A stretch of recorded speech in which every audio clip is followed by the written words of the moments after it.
Doctor बाबा साहब अंबेडकर जो भंडारा में महाराष्ट्र में इलेक्शन हार गए थे, वही डॉक्टर बाबा साहब अंबेडकर पहली बार पश्चिम बंगाल से जीत के गए। डॉक्टर बाबा साहब अंबेडकर सुभाष चंद्र बोस के भाई के खिलाफ इलेक्शन लड़ रहे थे, जो कांग्रेस से लड़ रहे थे, और doctor Ambedkar schedule caste federation से, सुभाष चंद्र बोस के जो भाई थे वो कांग्रेस से, और doctor Ambedkar schedule caste federation से लड़ रहे थे।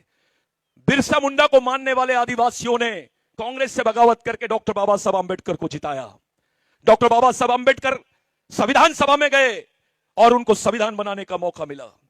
इस देश में बिरसा मुंडा का आंदोलन नहीं होता तो बाबा साहब को भी संविधान बनाने का मौका नहीं मिलता, और संविधान नहीं बनता तो आपके हिस्से में आरक्षण नहीं आता, आपके हिस्से में नौकरी नहीं आती। इससे बड़ी बात, जो सेवेंथ सेंट्रल प्रोविंस एक्ट था, जो कानून बनाया गया था जहां पर आदिवासियों को जमीनों के अधिकार मिले, जो 1898 का कानून था कि आदिवासी की जमीन गैर आदिवासी नहीं खरीद सकता, और गैर आदिवासी तो क्या सरकार भी नहीं ले सकती है। यह कानून बिरसा मुंडा के आंदोलन से हुआ है। यह कानून सेंट्रल प्रोविंस में उससे पहले टंटा भील के आंदोलन से हुआ है।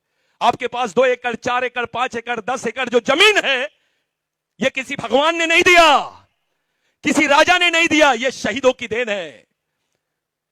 अपने दिल पे हाथ रख के पूछो कि आपके पास जो जमीन है, आप जाके अपने 7 बार चेक करो कि आपको जमीन कैसे मिली है, यह जमीन आपके हिस्से में कैसे आई है। आपसे तो सब कुछ छीन लिया गया था।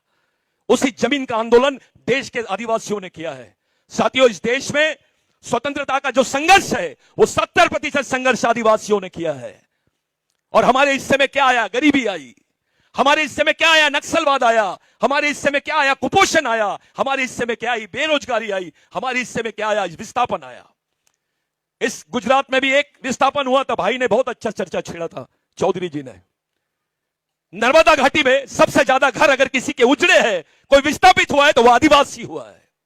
यहां यह बोला गया नर्मदा बचाओ, जिसने नर्मदा को बचाया, आदिवासी बचाओ किसी ने नहीं बोला। ये लोग पर्यावरण बचाओ बोलते हैं, जंगली जानवर बचाओ बोलते हैं, पेड़ बचाओ बोलते हैं, जंगल बचाओ बोलते हैं। इनको किसने बचाया?